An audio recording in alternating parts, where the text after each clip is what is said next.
Jangan lupa like, comment, and subscribe channel YouTube TVRI Bengkulu dan nyalakan lonceng notifikasinya.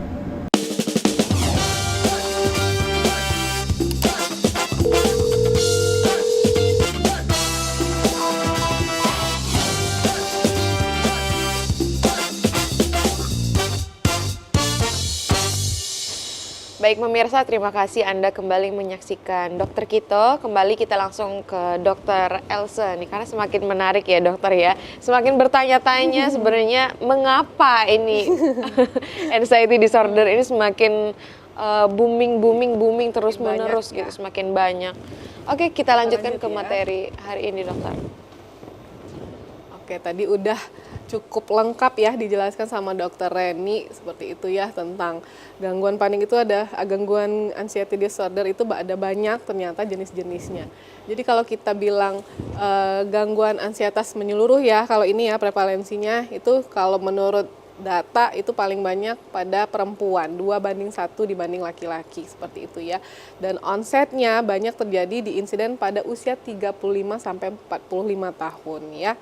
Dan kalau gangguan anxiety disorder ini juga yang paling sering ditemukan pada usia tua atau lansia seperti itu ya. Itu tadi mungkin pengaruh dari support sistemnya yang sudah berkurang, terus kemandirian dan lain-lainnya. Ini kalau gejala-gejala sebenarnya juga udah dijelaskan ya. Kalau dokter ini agak lebih detail. Kalau misalnya yang OCD gejalanya seperti ini ya. Intinya seseorang itu yang anxiety disorder, dia itu tiba-tiba akan merasakan gejala-gejala seperti ini. Mungkin tadi sudah takikardi, terus napasnya pendek, merasa sesak atau tercekik, seperti itu ya. Ketakutan terhadap suatu objek, ini memang gejala khas-khasnya yang akan diderita oleh orang-orang yang anxiety disorder atau gangguan kecemasan ini. Nah, kita masuk ke terapinya ya. Pasti banyak nih, gimana dok kalau udah ada rasa-rasanya gejala seperti yang dijelaskan dokter Reni ini, kapan waktu yang tepat datang ke dokter? Betul. Nah, itu pasti pertanyaannya ya.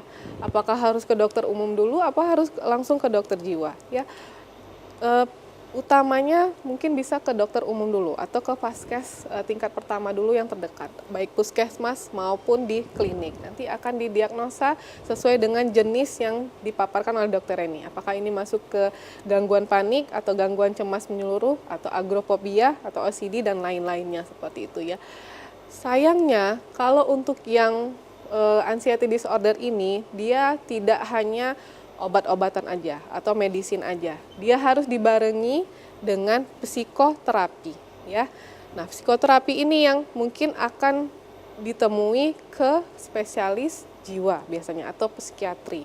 Nah, yang banyaknya itu seseorang pasien itu misalnya anak-anak, remaja lah seperti itu ya, yang sudah mengalami gangguan panik. Nah, gangguan panik ini dia sering tumpang tindih dengan gejala yang lain. Misalnya, dianya gangguannya jantung berdebar-debar, terus mual, muntah dan sebagainya. Ya, nanti mamanya bilang, dia nih mah terus dok, ini mahnya kambuh terus nggak tahu kenapa. Ternyata bolak-baliklah dia nanti ke puskesmas, dua hari kemudian datang dengan gejala yang sama seperti itu ya. Ternyata setelah dikulik-kulik, oh ternyata ini adalah gangguan cemas pada adik ini, atau dia ada gangguan panik yang ternyata miss waktu di awal-awal pengobatan seperti itu ya. Jadi dia sering tumpang tindih juga biasanya kalau ke dokter. Karena kalau melihat gejala-gejalanya memang dia mirip-mirip sama kayak GERD gitu-gitu ya dokter ya? GERD ya, kayak rasa tercekik atau rasa panas di dada, seperti itu ya. Terus ada yang mual muntah, pusing dan sebagainya seperti itu.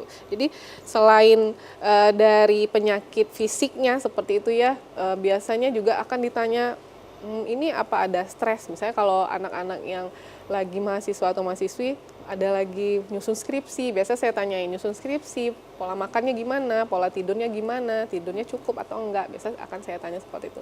Oh kalau memang mahnya ini karena ya lagi ini dok, lagi sibuk nyusun skripsi, tidurnya ya kadang tidur kadang enggak kayak gitu, makannya ya kadang makan kadang enggak, sediain pop mie aja di kamar kayak gitu ya, saking sibuknya nyusun skripsi seperti itu. Artinya ini bisa terjadi dua kemungkinan dokter, misalkan kan gejalanya mirip, tapi ada diagnosa yang memang mengatakan bahwasanya GERD dan juga anxiety disorder.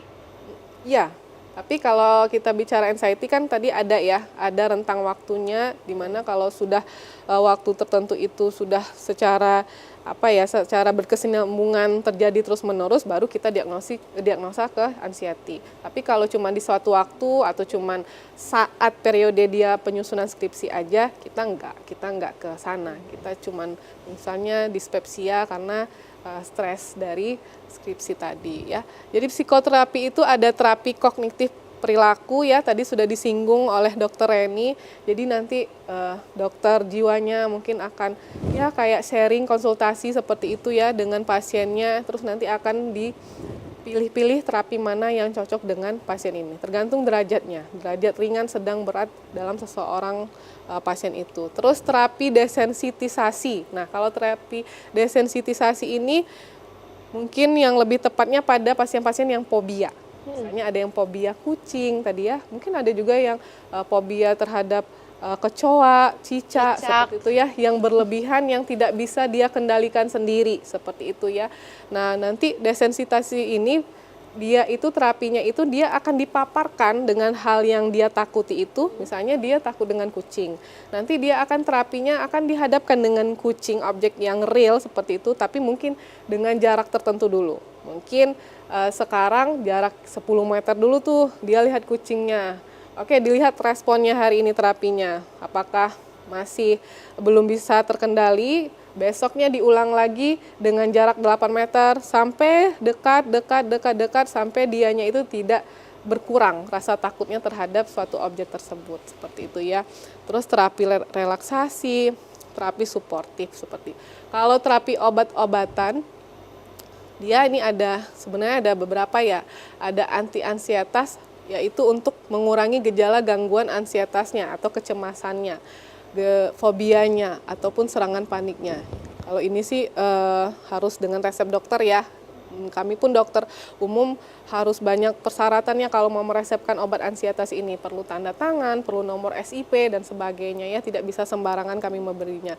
Nah, kalau antidepresan ini bisa membantu otak untuk kontrol mood atau stres ya. Jadi obat-obatan ini sebenarnya dia untuk menekan dari gejala yang dia dapatkan. Ya, kalau cemasnya yang begitu hebat seperti itu nanti akan diberikan anti-ansietas. Tapi kalau dianya udah mulai ke gejala-gejala depresi ya, sudah mulai mengurung diri seperti itu ya, sudah tidak mau bersosialisasi, mungkin akan diberikan antidepresan.